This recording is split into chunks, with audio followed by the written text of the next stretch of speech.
Rins, il est 22h. Bienvenue dans l'émission Mon Start. On est fin juin, il fait chaud, le soleil est revenu. On a tous envie de se barrer en vacances. On a passé une année pourrie. Et là, il est l'heure de prendre l'autoroute du soleil. Embarquez avec moi vers 2 heures de pur plaisir. Première heure, un peu de disco, un peu de house qui sent bon le sable chaud. Et après, on commence à monter le BPM et on part vers la bass et peut-être un peu de juke à la fin. Rins, fermez les yeux, envolez-vous. C'est Mon Start Crew, c'est parti.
Premier morceau, il s'appelle Penguins Vacation. Parfait pour commencer ce voyage vers le soleil.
What's up, everyone?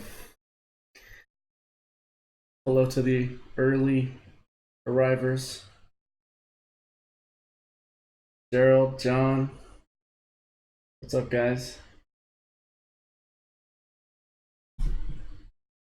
There's like a bit of a stream delay, so just giving you a heads up.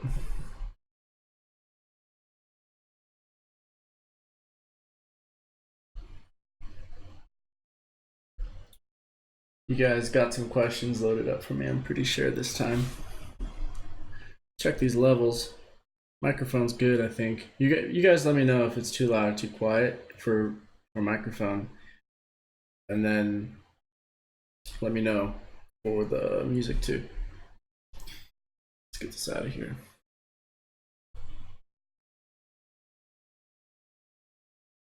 Boom.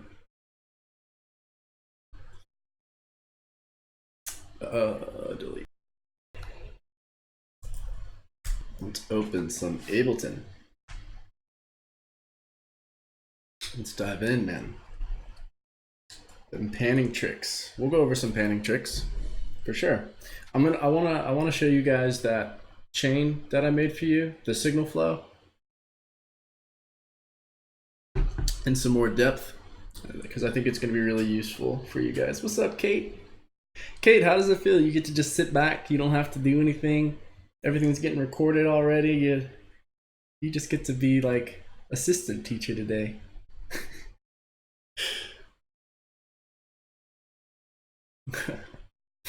I got sent some stems from Joseph Camaro. He sent me some stems. So we can open that up if my computer doesn't explode. What's up, John? Gang. So amazing. I know. Just pour yourself a glass of, well, it's 10 a.m. so maybe some orange juice and just relax. We're gonna. What's up, Adam? How you doing, man? Welcome back. Let me know, all of you guys, how Mike is sounding and how the levels are sounding. I'm actually gonna play like a little bit of this clip. I'm gonna turn down the master real quick so I don't blow you guys away.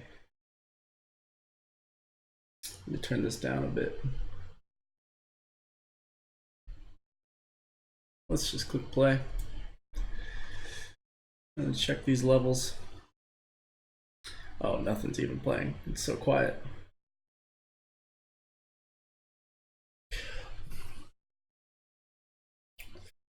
What do we got here? What's going on? Oh, I think I know what's going on. Hold on a second. Technical difficulties. This needs to go out. Oh, it is. That's correct. What about my OBS? Where are you going through? Device. What the hell's going on, guys? Can you guys hear Ableton? Yes or no? It's saying that you can't. It's really weird.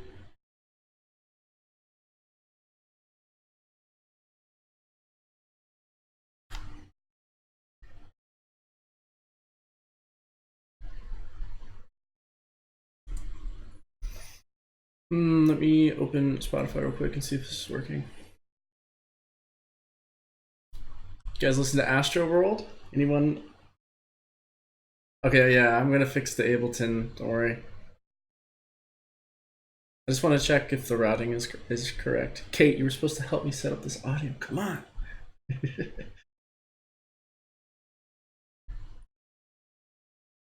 Where did my... Okay. I'm gonna sort this out to you guys, don't worry. Oop. Properties.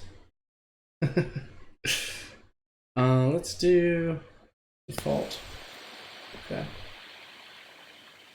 Where are we at now? No, that's... Oh.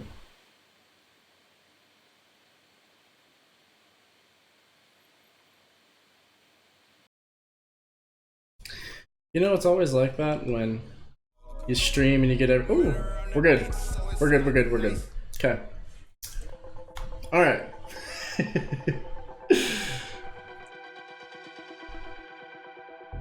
All right, all right.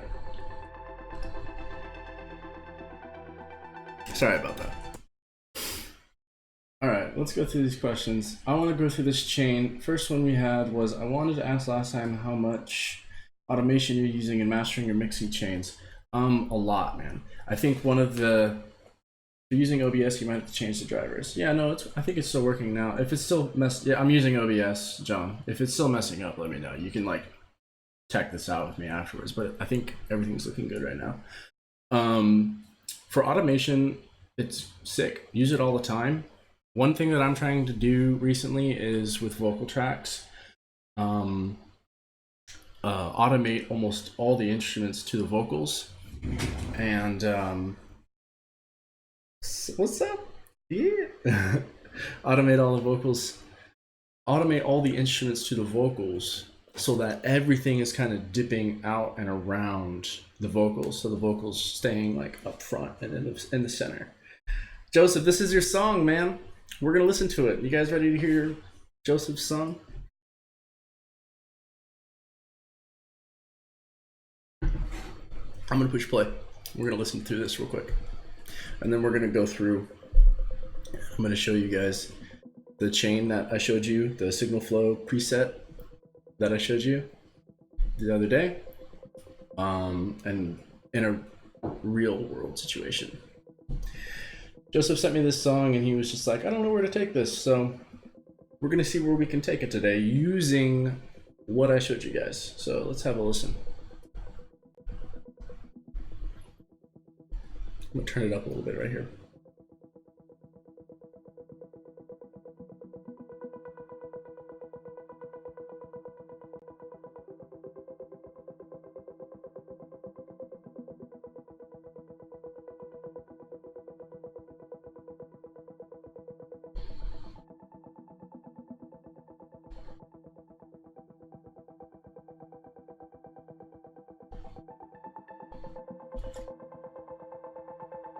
It's a really quiet song.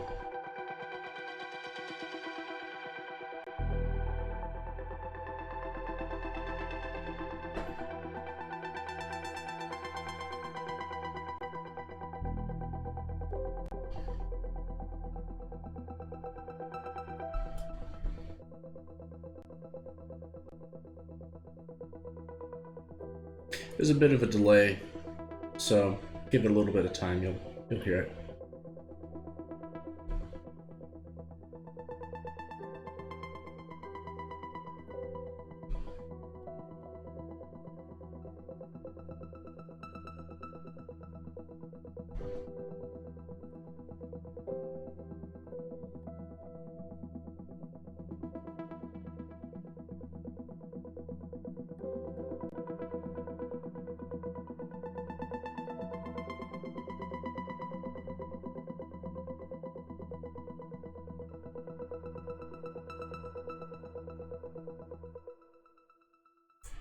Man, that's cool. Joseph, man. That's really sick. When did you make that?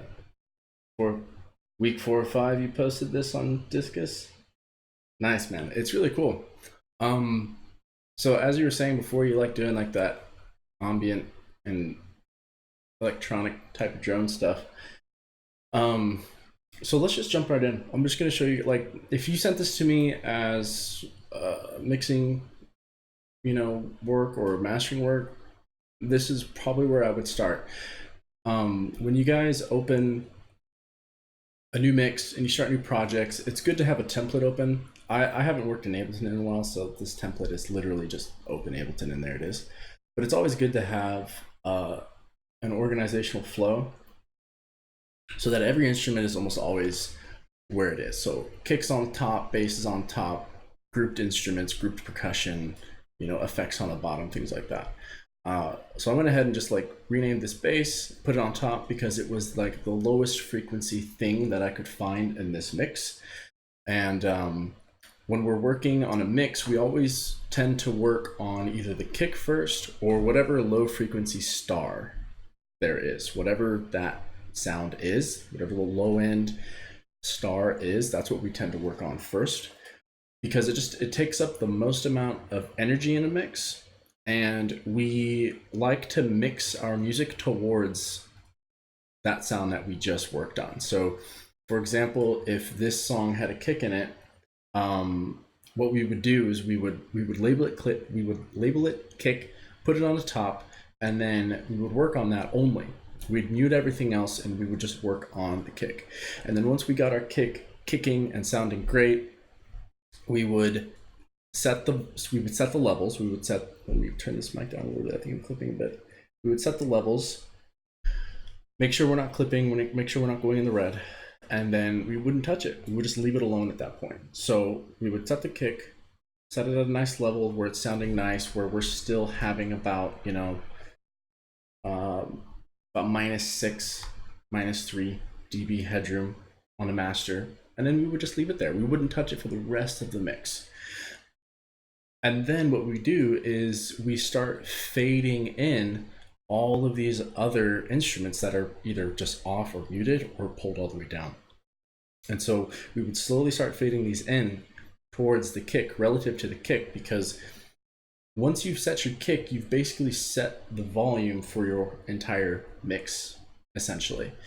So that's how we would normally get started. But since this song doesn't have a kick in it, it does have this little bit of a bass sound in it, and that's where we're going to get started instead. So I'm going to loop this. I'm going to use the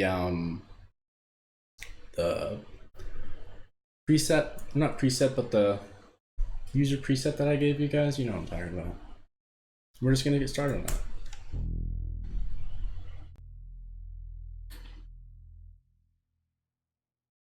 Nice.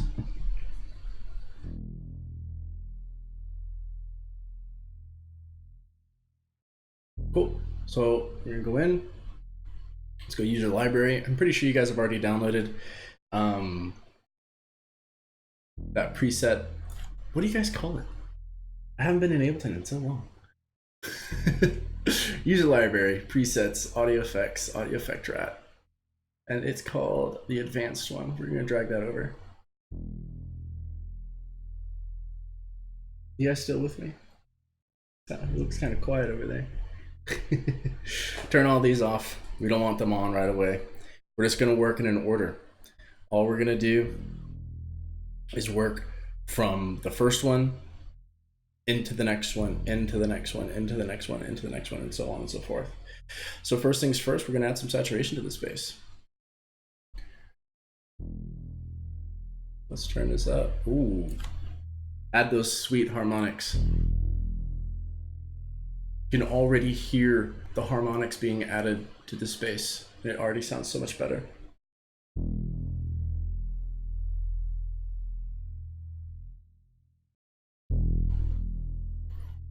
What we do is when we set our saturation and when we set almost anything, we always make big moves because we want to hear what too much sounds like.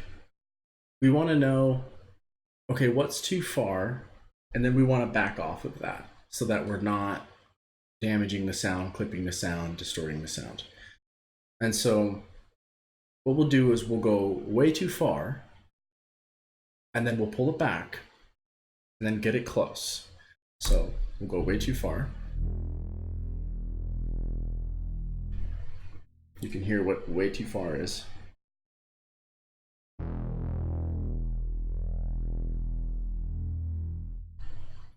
And then we'll back off of it.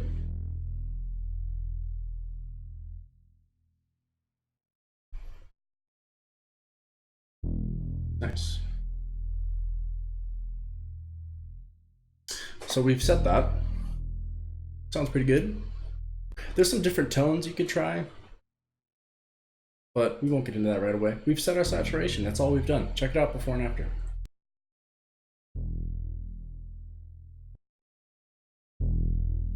Much better. Fuller, beefier, bassier. It's great.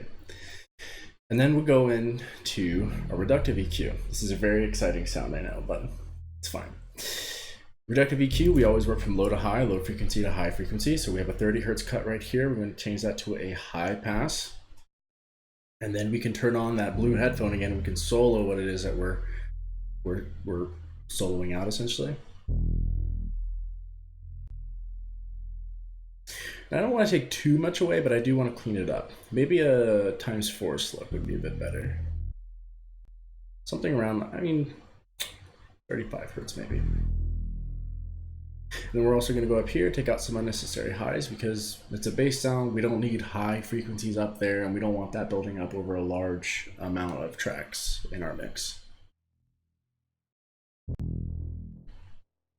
So even though you can't hear what you're cutting out, doesn't mean that it's not working. So even though we have it soloed and I'm pushing down on this node right now, we don't hear anything, doesn't mean that it's still not cutting air out of this 10K range right down here. And so we can leave it like that, but there's one more cut we can do on kicks and basses. That's almost always a good idea. And it's right around this like 200 to 300,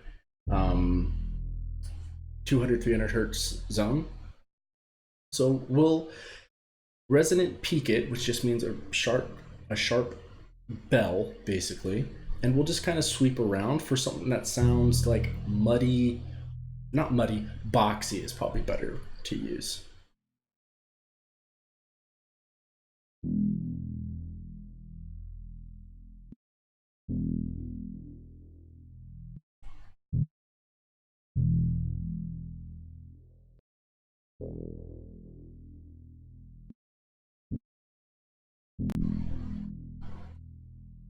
We'll try that right there. And then I'll just come down on the gain a bit.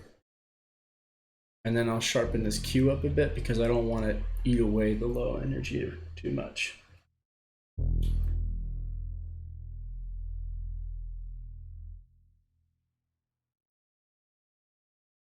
Let's listen to before the EQ. I'll turn the EQ off. This is before. And this is after. It's cleaner. It's much cleaner. So now we know that when we're going to be mixing this bass into the song, the signal that we're going to be pushing, we're going to be fading in, is clean.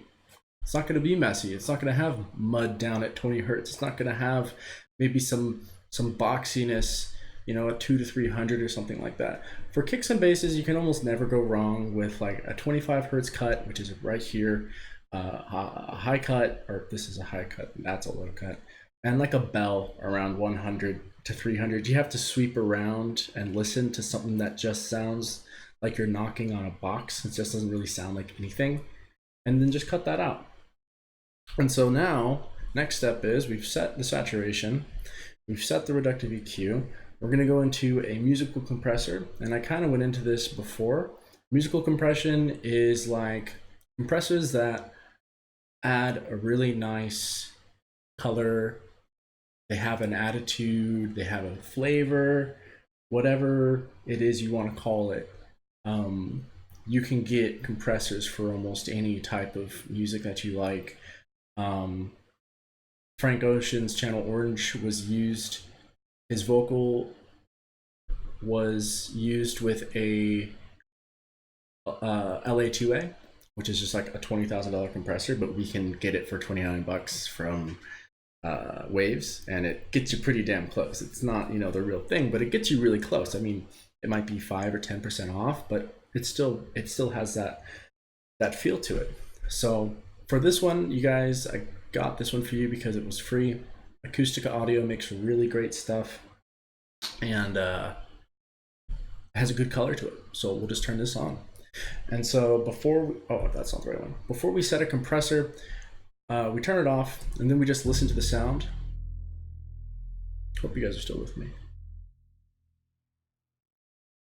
Give me a hey in the chat if you guys are still with me. You guys are quiet. Before we set the compressor, we just listen to the sound and we think about, okay, what does this sound need? And remember what we said earlier, what we said a few days ago. Does it need to be more powerful, or does it need to be controlled? And so what I'm hearing with this bass is like, it needs to be more powerful. And so the first move I'll make is I'll just give it some threshold. And you guys, this is going to sound crazy to you, but you set you set compressors while the music isn't playing. And I know it sounds kind of productive because you're just like, well, I want to set a compressor with the sound playing so that I know, what it's doing. But with time, you'll listen to the song or the sound, you'll turn it off, and then you'll think about what decision do I need to make with the compressor? Does it need to be more powerful or more controlled? And then you just make some moves. The first move you make is, okay, I need to give it some threshold. When is it going to trigger? So I'm feeling like minus 32. And then ratio. I'll explain ratio to you guys super detailed, but for now, you guys can set your ratio by the more ratio you go, as soon as you start losing power, back it off. So if the ratio is a 2-to-1 and it's not really doing anything, try a 4-to-1. If you still need a little bit more, try an 8-to-1. And then when you switch it to maybe 8 and you feel like you've lost power, then you know to go back a bit. So we'll just set the ratio to maybe 4. For attack, since it's a bass sound and it's not a kick sound, if we set an attack too fast for a kick, then it's going to grab that kick transient too fast, and it's going to get rid of what makes a kick a kick. It's going to take away that kicky sound, that punch, that thump. So we don't want too fast of an attack on a kick, but we also don't want a too slow of an attack, because the kick happens and then it goes away, and by the time the compressor has responded, like, the kick's already gone. And so that's an example for setting attack on kicks. But for this particular bass sound, this compressor is off, by the way, so we're not hearing anything. I'm going to play the sound again. It's kind of like a slow attack. It has a long tail to it, and it's sustained. So we kind of want to grab that transient of that bass pretty quick, because we want the compressor to start working fast, because we're going for power on this particular sound. It's going to vary. We're going for power on this particular bass sound.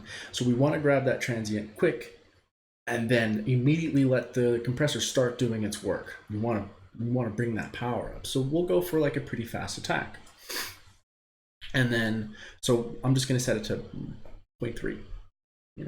I've just used this compressor. Literally, I got it when I was making this with you guys, and it's great because it's really easy laid out. It tells you the gain reduction, your threshold, the necessary things. Just focus on these 4 knobs at first. You don't have to do the shaping mod. So we've set our threshold in our minds, pretending what it could sound like. We've set our ratio, we've set an attack.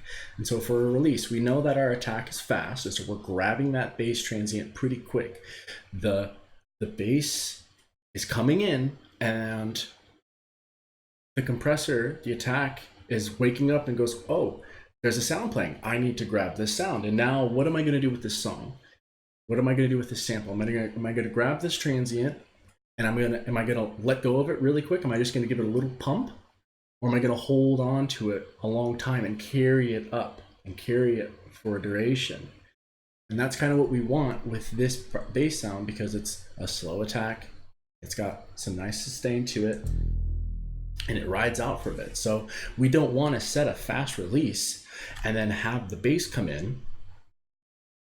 The attack picks it up, but then just drops it right away. You don't want the bass to come in, get picked up by your attack, and then your release is really quickly, and so it just drops it down back to where it was. No, we want to have a decent release. 0.8 sounds pretty good, maybe even 1.6, we'll see. So that the attack is quick, it picks up the bass, but it doesn't let go of the bass too quickly. Let me drink some water. How we doing over here? Taking notes. Love Frank Ocean. I got the Waves plugin and the black one too. Yeah, they're really sick, man. If you guys like, I started off with Waves plugins, and they're gateway plugins. I still use them to this day. The LA2A, the 1176, the black one. I don't remember what it's called either, but I call it the black one too. They're really solid. Okay, so you guys are probably thinking, why the hell did we just set a compressor with no sound playing? Well, when you set a compressor again and again and again, dozens of times, tens of dozens of times, hundreds of times with no sound playing, what you guys are going to start to be able to do is listen to a sound and just sit back in your chair and go, oh, okay, what does this need? Like, oh, it needs a fast attack, it needs a slow release, like it needs to be compressed. Or, okay, this sound doesn't need to be super compressed. It needs like a slow attack, but a faster release. I just want to give it a little punch or a little bit of control. You guys start doing this in your heads. You start thinking like engineers. You start making decisions like engineers. And you set your compressor quickly. You get it pretty close with the sound off. You play the sound. You see if what you did was good. And then you fine tune it. And then you're done. And then you move on. So let's play this sound. Let's see how we did. Let's turn this on. Oh, and the last thing is just give a little bit of gain, because we're gonna be taking some gain reduction out. So we want to give back a little bit of volume, because again, we're compressing for power, and what's the point of compressing if we're just gonna compress it and not bring back, you know, some gain and some volume and some it's kind of boring. So we'll give it a little bit of gain, like 3 dB. Let's go. Let's check this out. So we're doing about -3, -7.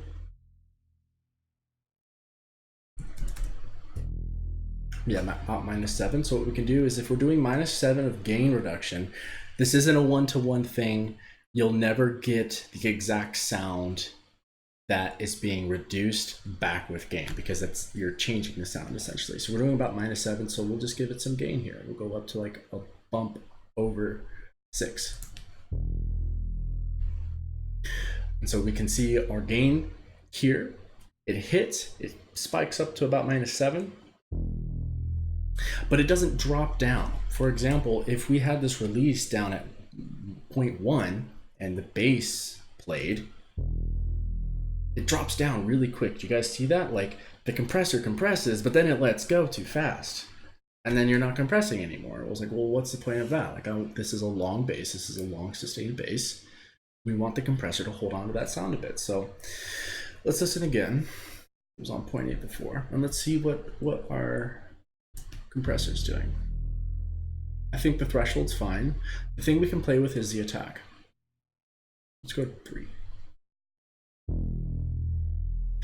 With a slower attack, you get the transient of the attack more clear, which is good for kicks and for percussion, because when the attack is too fast, you're going to eat that first transient. You don't want to do that. For this bass sound, we just have to play around with the attack and see what we can find. Let's go super slow attack and super fast attack. You can see how it eats that transient. Can you guys hear how the power is taken away from that first attack of the bass? I'm not sure if you guys can hear that or not. I hope you can. We'll go back to like a very slow attack. The transient's still there, the attack is still there. You get that full-bodied bass, and then very fast. Really eats it, really controls it. So you guys can kind of start to think of like what we were saying before. Do we want to compress for power, or do we want to compress for control? And for this bass sound, we kind of want to do a little bit of both. So we can just go 1 second attack maybe, or I think it's 1 millisecond. I think that's a good medium. It's not too fast, not too slow. It's grabbing the transient, but it's not, we're not losing it, but it's picking up the bass quickly. Let's listen to a very fast release. Watch this gain reduction right here, you guys. It's gonna, the bass is gonna play, but then you'll see this gain reduction drop all the way back down pretty fast. It drops down really quickly. And now it's up this release, and watch how slow the gain reduction slowly fades away.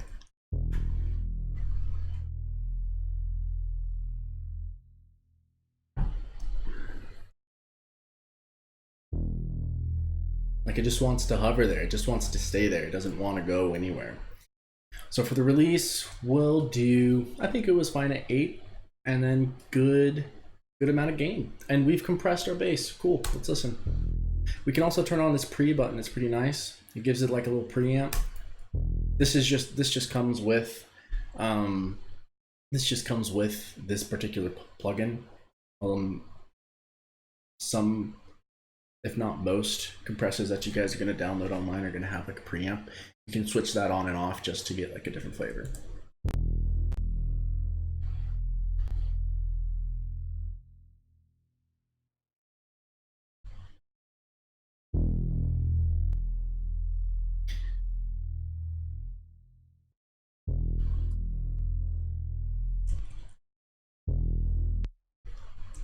Just playing with the ratios. When we go to an 8-to-1 ratio, sounds pretty good. 4-to-1, we're like an 8-to-1. Remember what I said, you guys, when you're choosing your ratios, if you go too much, as soon as you start losing power, back off of it. So when we're at a 2-to-1, listen to how not powerful this bass sounds. It's certainly compressed, but it's too compressed. And then when we go to an 8-to-1, it's like, oh, hello, our bass is back. So we're gonna leave it there.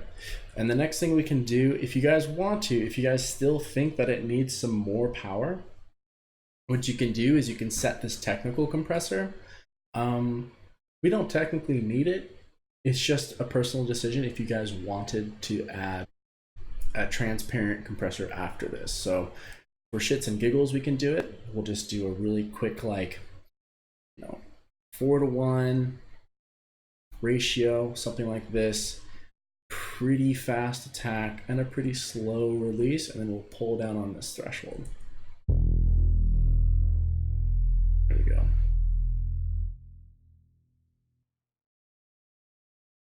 Do it again. There we go.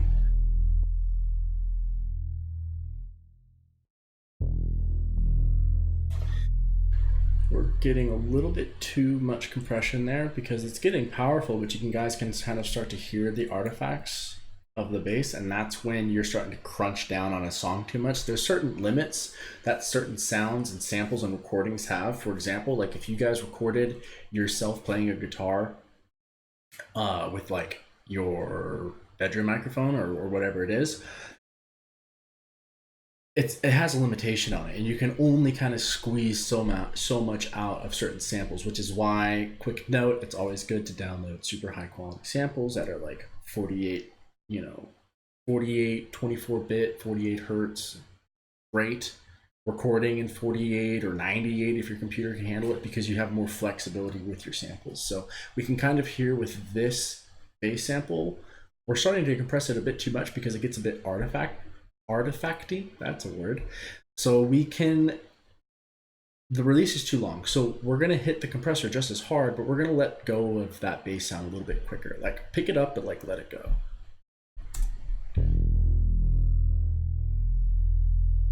And we're gonna slow down the attack as well. Try and preserve some of that original sound of the bass.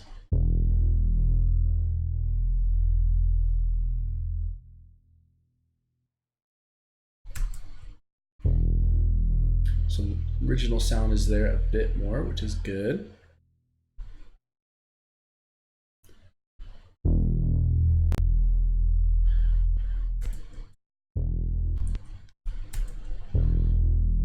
I think that's good.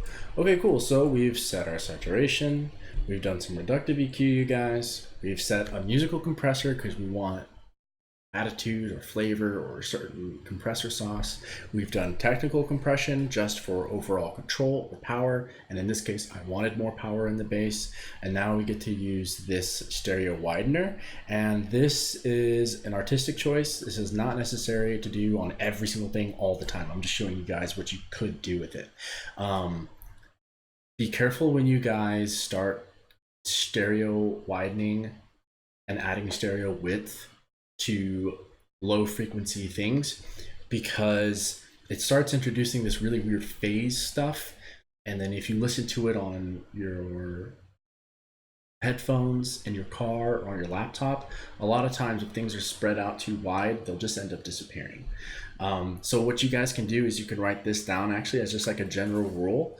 If you guys can think of just a bouquet of flowers with the stems of the bouquet being the low frequencies, the stems are in the middle, and then as you go up in the higher frequencies, guitars, percussions, hi-hats, air, you can start having more fun and spreading things out and having more stereo width.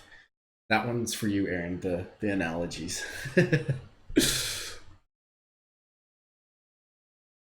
I heard your question, by the way, Adam. I'm going to get to that right after this. And so we can turn this guy on. It's probably going to, it's right now it's set to mono. And now we have a mono bass. It's smacked right in the middle. And then we can start opening it up.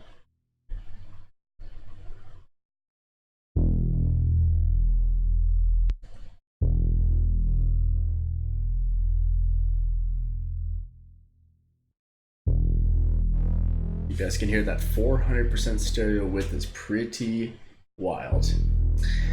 And if you guys were to put this in mono with the bass spread way out into your left-right stereo field, there's nothing in the middle anymore. So it's just kind of going to disappear whenever you put it on certain systems. So you want to be careful adding stereo width to low-end sounds.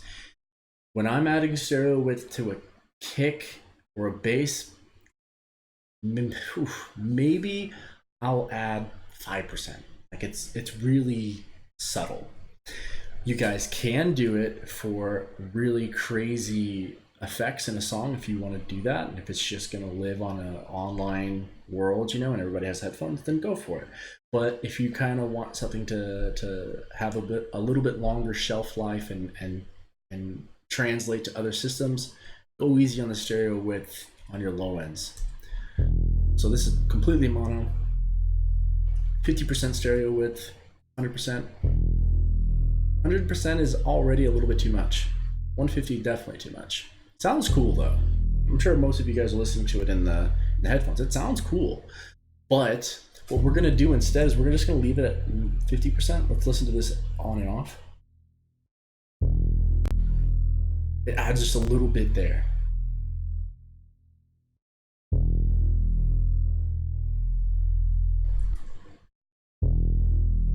Maybe 100. I don't know. Yeah, we'll set it to 100% just for fun.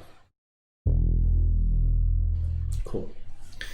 So we've added some stereo width, and what we're gonna do is we're not gonna go too crazy on the stereo width on the low ends, but we are gonna have fun on the high ends. We are gonna fill up that stereo frequency range in the high ends, but we're not gonna do it so much on the lows. And finally, the end of the road here, additive EQ. And this is just where you guys get to have fun. This is Ableton's additive EQ. If you guys can, I would suggest you find an EQ that you guys love. Find something colored, find something musical. What does that mean? Well, find an EQ that's been modeled after something. Well, okay, what does that mean? Well, find something that an engineer or an artist you love uses, find out who makes that, and download the emulation of whatever that EQ is. Find colorful, fun EQs that add character. I'm not sure too much what Ableton's does. I think they're pretty transparent for the most part. Like, they're not great, they're not terrible. Just for the sake of this though, we'll pretend that this is like an EQ based off of, like, I don't know, a Neef old hardware analog thing, something like a Neef Sona. We'll just pretend, or a Foot PS3. This is the additive part. We've already been responsible adults and producers and done our reductive part, so we can have fun with the additive part. Remember, guys, the good engineer takes away the bad frequencies. The bad engineer, or the less experienced engineer, boosts over the frequencies, all of them, and just tries to make a boost just so you can hear that one particular part. Whereas it's going to be much better and more beneficial to take away the things that we don't need, shape it, get rid of the stuff we don't want, and then add a boost so that we're boosting a clean sound. So let's get to our additive EQ. Let's get this back to like neutral.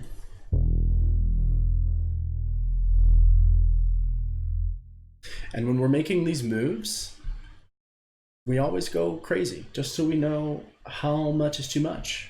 Because we want to know what it starts to sound like when we push a sound too far. Like, oh, okay, this is not good.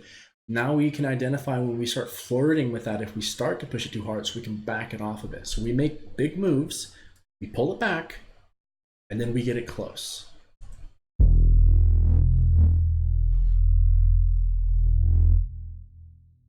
You guys can hear that really amazing saturation, distortion rather.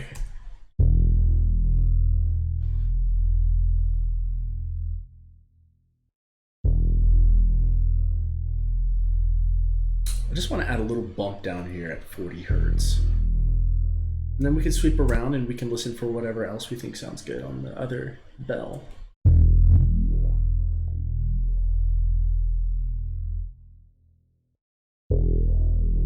There's some nice like mid-range frequencies right here that I really like. I'm gonna give those like a little boost because it adds like a tone to the bass. It adds a little bit of that growl.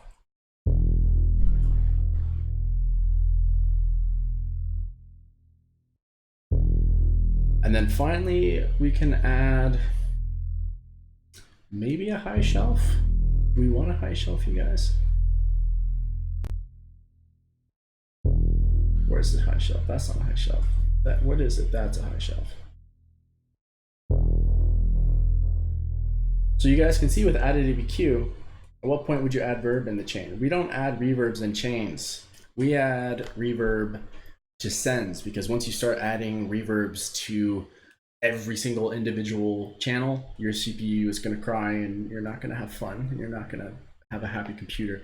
What we'll do is we'll put a reverb on a send over here, which is part of that template I sent you guys. And there's like 5 reverbs that you can actually choose from, and I've labeled them all so you know what to send to it. You can do that right away. I just didn't for this purpose. I wanted you to hear a dry sound first. I wanted you to hear what it is that we're doing intimately. Where do we go? Here we go. So you can see once we start adding this high shelf back here, we get into a little bit of like a sound design type of feeling. Like we start really going crazy with these resonant peaks. It sounded like a SoundCloud 808 for a second.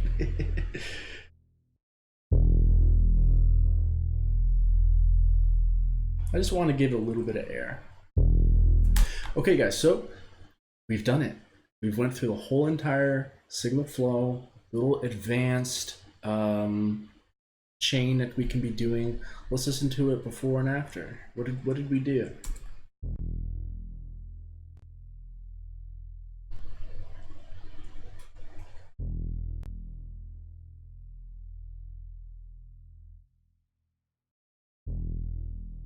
And after?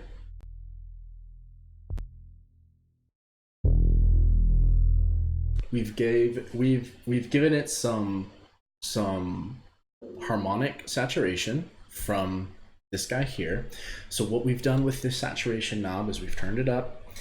We've ran it through their saturation emulation, whatever it is they have it modeled after, and all it's doing is Joseph, I'm not super musical. I don't know what key this is in, but we can pretend that it's just like a C or something like that. And so what it's done is it's added these harmonic peaks almost. I'll show you guys actually. I'm going to show you guys something really cool. Let's see if this will work actually. We're going to make a MIDI track. What's the I have 5 gigahertz overclocked processor and 64 gig of RAM. Would it be beneficial to use reverb on every channel? Or is there a technical advantage to using reverb send? It doesn't really do anything for you, man. Like think of it this way. You have big beefy computer, awesome. I'm only a little bit jealous. Are you gonna set every single level of a reverb on every single instrument, on every single drum, clap, snare, tom, hi-hat? Like you could. Does that sound like a lot of fun? Not so much to me. We're just gonna send it out to a reverb. We'll set the level that we want we'll set the level on each instrument, but we're not gonna put an individual reverb on every single one. We're just gonna send it out to a reverb that we love, and then everything else is gonna go there, or maybe another 2 or 3 reverb channels we'll create as well. There's not really, the only time you're going to get technical with reverb is when you want to do some effects. So during the build up, or you want like a long clap tail, like really splash out as an effect, you'll put that on the clap itself and you'll automate that out. But don't do it for every single thing. Save yourself the headache. Just send it out to a send and move on with your production or move on with your mix. What's the, oh, I know what to do. We're gonna get a audio effect. No. What's it called? It's been so long I named it to you guys. Operator. We're just gonna play a single note. We're gonna solo this.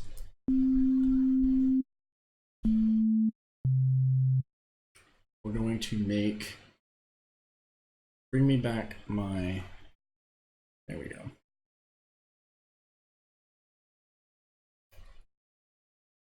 Just gonna play a single note.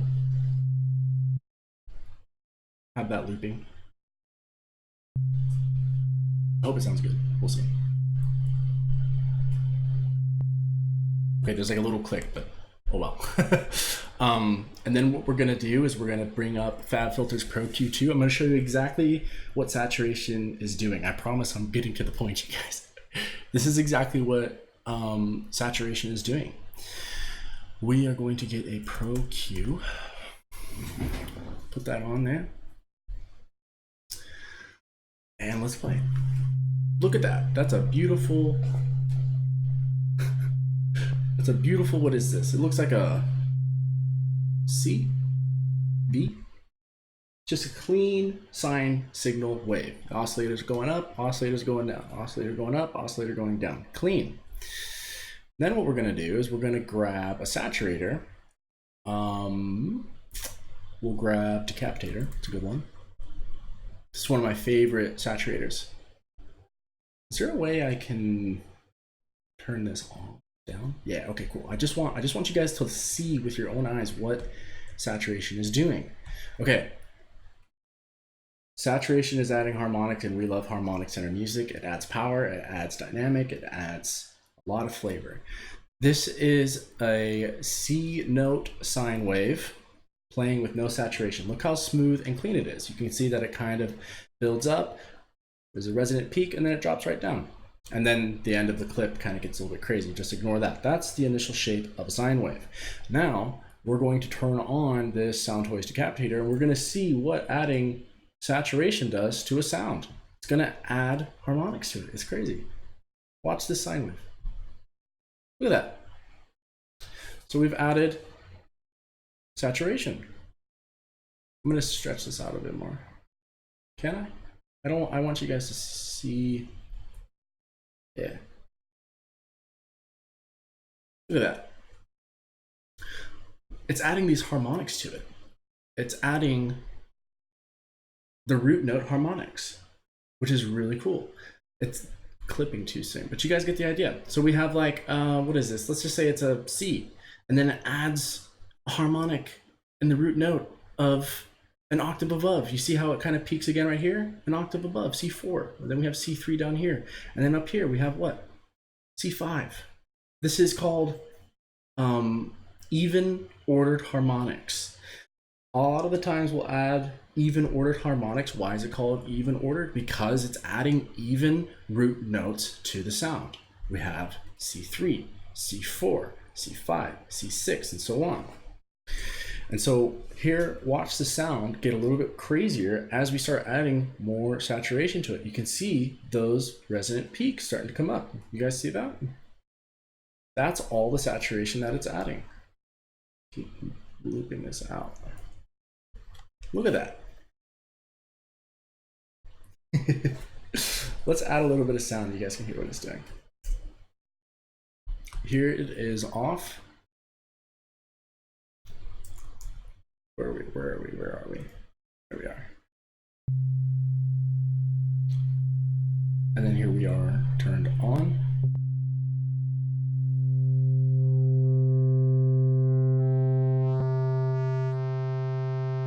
That is a lot of saturation. So now you guys can physically see with your own eyes what it is that saturation is doing. Now, this A on the Soundtoys module is modeled after like a, I think it's a tape. I don't remember which one. Each of these buttons are modeled after a different style of tape, or not tape, a different style of saturation. And so maybe you guys can have a fun little quiz. What does this one look like to you on the frequency range? Can we make this bigger? Extra large, there we go. So if we have a C note, then we have an octave above, that's C4, an octave above. Is that an odd or an even ordered harmonic, you guys? You guys paying attention?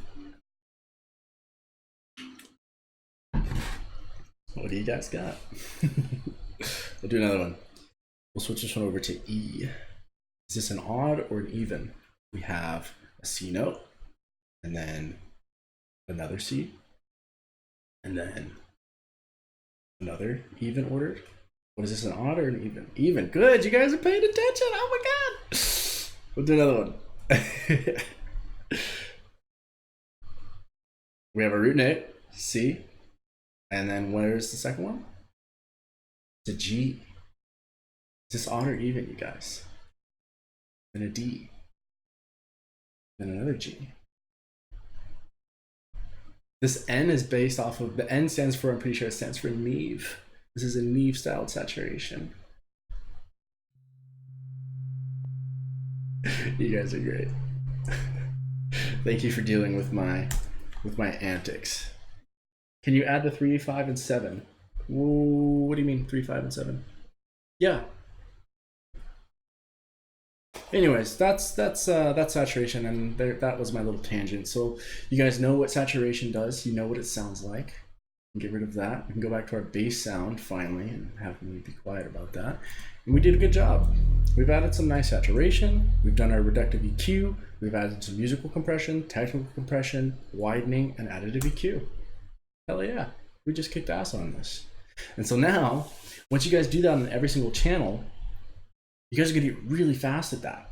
You guys are gonna get so quick at this that you'll start, I talked to Aaron about this the other day. He's like, do you mix while you're producing? And I told him, and I'll tell this to everyone, and this was taught to me by Daniel Wyatt, a really great mastering and mixing engineer in New York. Have 2 sessions. Have one where you only make music. Don't worry about it. Don't worry about the levels. Don't worry about anything. Just make your music. Be inspired, capture that inspiration, and go forth. And then have another session where you just bounce the stems out to waveforms or whatever you want, and then open a new session and just work on your mixing. And you don't have to worry about any production or anything like that. Just focus on your mixing. Okay, guys, I'm gonna go through some of your questions right now, so hit me up with that. I'm gonna scroll up. I know it took 45 minutes, but you guys can know how to work this chain now, and you can apply this to almost every single one of your instruments. What are these questions? How much did I miss? I already answered the automation one. Tight, here we go. Chopping out. I hope we're not chopping out anymore. Here, Ableton though. Spotty. Oh, I think this was before. This was the bad stream.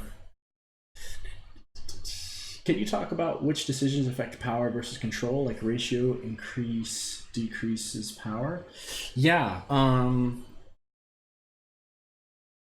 So this is the most compressed sound in the world. I'm gonna ruin this compressor that we just set, but we're going to make the most compressed sound in the world. The most compressed sound of the world is the fastest attack with the longest release. Why is that? Because with a really fast attack, we're grabbing the transient right away. And then with a really slow release, we're grabbing the transient and then we're not letting go for a long time. So it's the most compressed, controlled, but compressed sound in the world. So if you guys ever want to make or recreate the most compressed setting in the world, go to the fastest attack with the slowest release, and you guys have the most quote compressed sound. You can do that for any compressor, any plugin, or any piece of hardware. If you want the most compressed sound, it's the fastest attack with the slowest release, because it grabs the transient fast, but it doesn't let go of it. It just holds onto it and it brings it down, it pulls it down, and it just keeps it where it needs to be for the duration of however long your release is. Now, if you want to flip the tables, if you want to have the least compressed sound in the world, it's completely opposite. We get the slowest attack with the fastest release. So now take the most compressed sound of the world and just flip that over. Now we're doing the exact opposite. Now we're doing hardly any compression. So now we're hardly grabbing the transient, and when we do, we're letting go of it right away. It's like a rubber ball, just bouncing it up and down. It compresses, it bounces, has a little rubber ball sound to it. That's the least compressed sound in the world. You guys can do this in any DAW that you want. You can write it down. When I was starting to learn my compression, I wrote down, like I drew two knobs, attack, release, and above it I wrote the most compressed sound in the world, and that was, the fastest attack and the slowest release, which is this right here, the fastest attack, the slowest release. And then below that I drew two circles for knobs again, and then I did the least compressed sound in the world, and I drew the slowest attack with the fastest release. And so now that really helped me get a visual kind of guide when I was working with certain instruments, like perhaps we're working with maybe an acoustic guitar, and they get really plucky and pokey, and an acoustic guitar can sound like this. Like it can sound like it's poking you, perhaps. And so I would think about that visual that I drew in like my mixing little journal, and I would think, okay, do I need the most compressed sound on this or the most uncompressed sound? And I would know, well, okay, no, I don't want the most compressed sound in the world, because now that pokey sound is just going to get squashed down and super controlled. And I don't want the least compressed sound in the world, because it's still going to be poking me. It's going to be poking our ears, and it's going to be like kind of twingy, and you're going to be like, what's going on? And so that visual really helped me learn kind of compression, just because I knew, okay, does it need to be super, super compressed? No. Does it need to be super, super uncompressed? No. Okay, so let's find something in the middle. And that's really what taught me how to set compressors, minus, the ratio and the threshold. We'll get into that another time. But that's how I first started learning how to set attacks and set releases. And so I knew, because I was just like, okay, does it need to be the most compressed and most controlled sound in the world? Yeah, okay, I know what to do. Super fast attack, really slow release. So yeah, there you go, man. I hope that answers your question. Do you ever gain stage with pink noise? I've done that before. It gets you, it's like it gets you close. I mean, it gives you a different idea. It gives you a different perspective of what your mix could sound like. I don't do it anymore, because what I do instead is what I taught you guys and talked about at the very beginning of this, and we got to wrap up pretty soon, so whatever questions you guys have, throw them out at me. I stopped doing it because, like I said earlier, most engineers will find our kick or our low frequency star and will set that first. And so we've set our kick, we're at a level that we want it to be at. We've done our signal flow to it. We've saturated our kick. We've added some reductive EQ. We've done some musical compression. We've done some technical compression. Maybe we did a little bit of widening, or maybe we wanted to do some transient design. Maybe we wanted to make the kick a little bit more kicky, a little bit more attack, and maybe we wanted to shorten that kick as well. So on the release, we pulled that down too. So now it's just more of a click type of kick. And once we've done all of that work, we'll bounce it to another wave and just save that as it is, and then start fading it in. And so what we'll do instead of just having everything be a guess for the pink noise, which it gets you close, it's nice for a different type of perspective on your mix. When you set your kick instead, you know exactly the levels that we're going to be mixing at, and then every other element that you start fading in is getting mixed to our kick. It's called mixing with the kick. Mixing into the kick, rather. We're mixing into the kick. So we know that if our kick starts to get lost as we're adding in and fading in more sounds, like you guys can think of like those big, mixing boards with all the faders on it, we start fading in all these different instruments. As we're starting to fade in one by one or group by group our instruments, and we can kind of hear our kick disappearing, we know that we're going the wrong direction. We need to pull back down everything else. We need to pull back down literally almost every instrument or whatever we added in last that made our kick disappear, and pull it back, because we're not going to touch the kick. The kick stays constant all the time. So that is it's our kind of like our reference of our own mix on top of using a separate reference. And so we'll pull back down all the instruments or whatever it is that we added in last so that we can hear our kick back. And so that's kind of what I do instead. It's a good thing for a different perspective, but I'm not using that trick, for real artists or client work. I'm setting the kick first and I'm mixing to that. I guess what I mean is, are power and control opposites, inversely related? Like you have to choose power or control? No, you don't at all. But when you are starting off with compressing a sound, those are kind of like the first decisions that you kind of make. Like, what does this need? And those are kind of the first two decisions that you initially make. Once you are getting really quick at setting compressors, you've set, dozens of compressors, you've had the sound off, you set it, you turned it on, and it's pretty damn close to what you want, you can start playing around with like, okay, cool. The opposite is the answer is no. They're not inversely related. You can have a fast attack and a fast release too, if you just want to add a little bit of compressing and character to it. But for the most part, for when people are starting off with compressing, make two decisions. Do I want it more powerful or more controlled? And that's kind of like the starting path of the tree and the road that you could potentially go down towards, compressing that sound. Okay.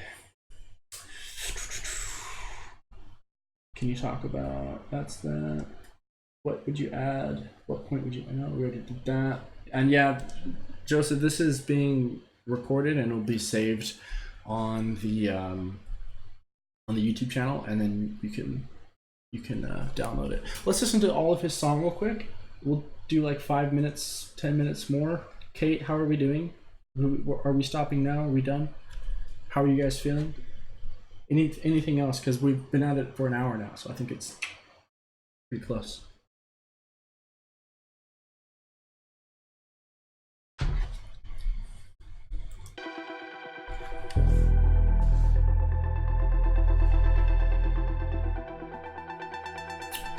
What do you guys want? What would you guys like to see? Or what do you have a question about? I can either show you right here or I can explain it, whatever you guys want. A couple, maybe a last 10-20 minute thing. Think about it, you guys. I'm gonna Joseph, you said you didn't know where to take this mix, and I said at the very beginning before I explained the chain, this is how I would take the mix. So let's just yeah, this is plenty to digest, but I'm gonna just show some panning. Let's do that, John, and then we'll wrap it up and we'll get it over with. So if this was sent to me, if Joseph said, oh my gosh, Jared Leopard is the best mixing and mastering engineer. He did say that, by the way. I promise you, I'm not lying. And he sent this project to me. He sent stems for me to work on. And he says that I don't know where to take this mix anymore. So mixing engineers, if they're worth their salt, have a lot of musical inspiration and a lot of musical different styles and tastes. And so they can kind of reference or reach into different types of goodie bags and start applying those techniques and those tricks to your mix. So let's reach into our goodie bag and let's see what we can do.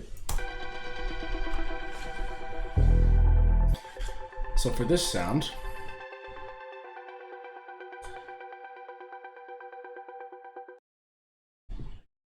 thoughts here. Yeah, cool. So general thoughts are it's pretty mono. It's not very wide. Let's throw an Insight, iZotope Insight on the master, and let's listen to what it's doing.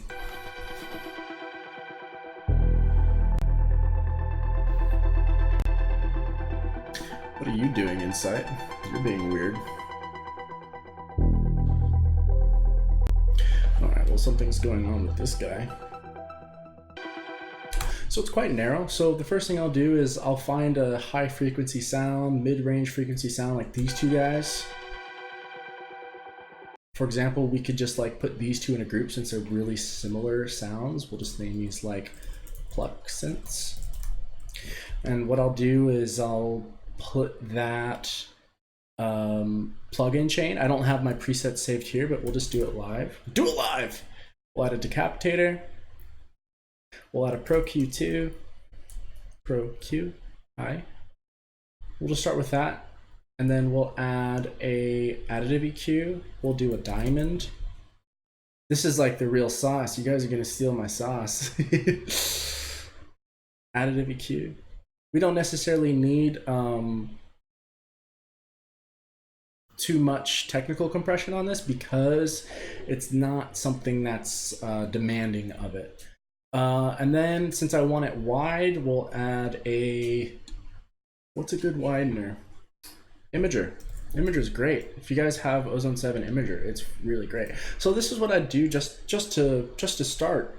So this is on a group with two different sends.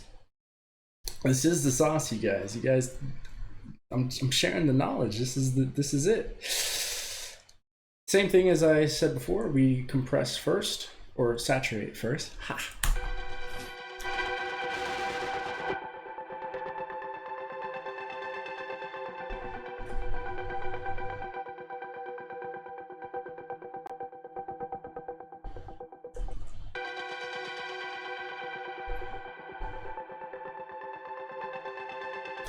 I'm just listening to a little bit more harmonics, a little bit of saturation without getting this ugly sound. We don't want that.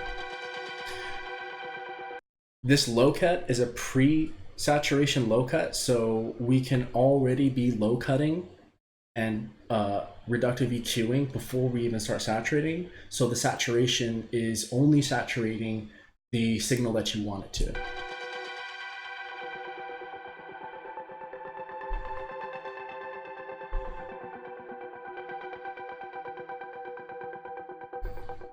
I'm gonna keep working. Let's add in this guy. Hey, what's wrong with you? There we go.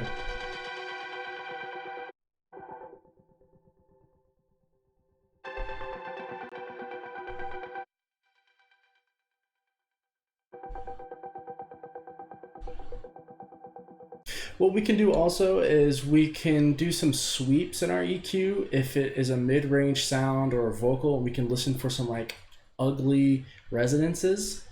We'll do that just for fun, but probably not going to be anything too crazy.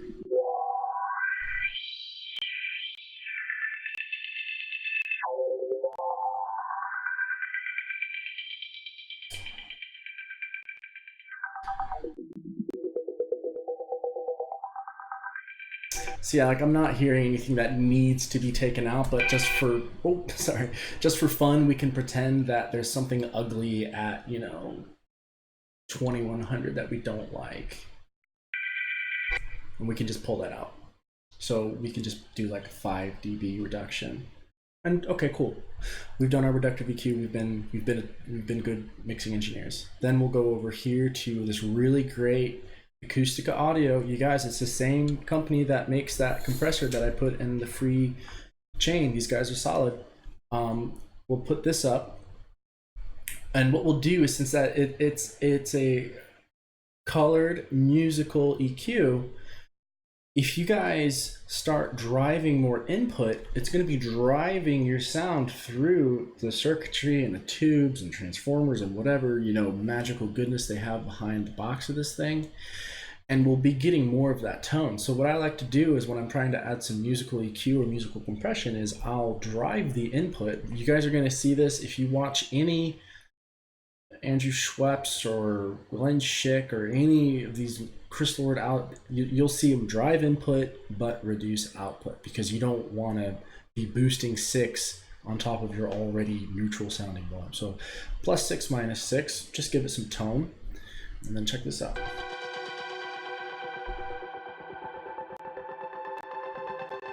Doesn't need any of that. This is, my CPU is gonna explode, you guys, I'm sorry.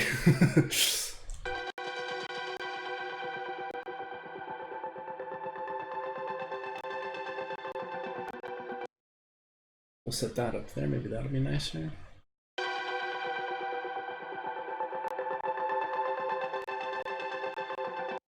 Sorry about the clicks. I know it's there, and I'm sorry. And then what we'll do is this is a low frequency, low mid frequency, high mid frequency, and high frequency.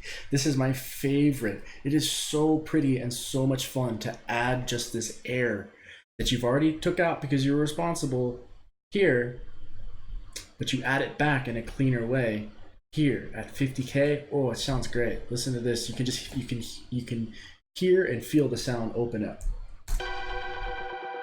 We'll put this up here.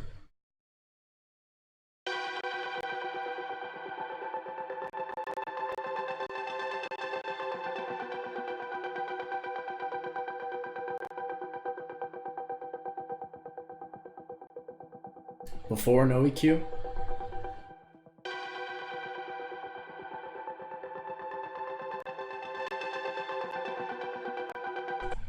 And then we're going to add some imaging because we want this to be nice and wide.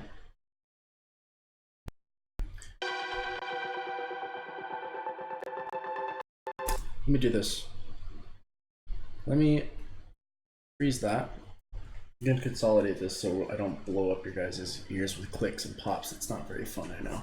We're gonna consolidate this and then we'll put the widener on it. I think I consolidated it with it on there already, but oh wait, did I even consolidate the right one? And then after this we'll be done. I didn't even consolidate the right one. Here. Freeze. Oh, you can't freeze groups? In Ableton? Come on. Come on. Okay, well, I'm gonna turn off this diamond EQ just because it's just a beast. Here. We'll start right here again.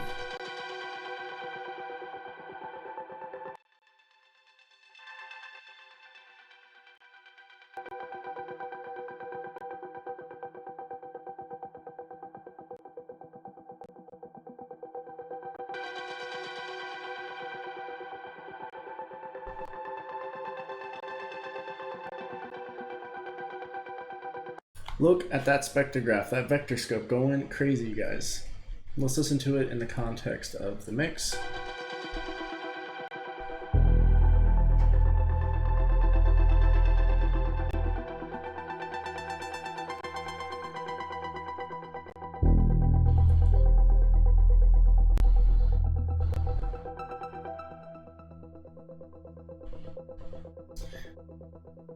What are these guys down here?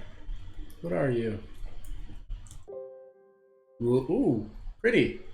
What we can do with these, since John asked about panning, this is a good example of something that we could do panned. So for example, we could put this hard left, and then the other one we could do hard right, if we wanted to. And you can kind of hear it pans back pretty quickly.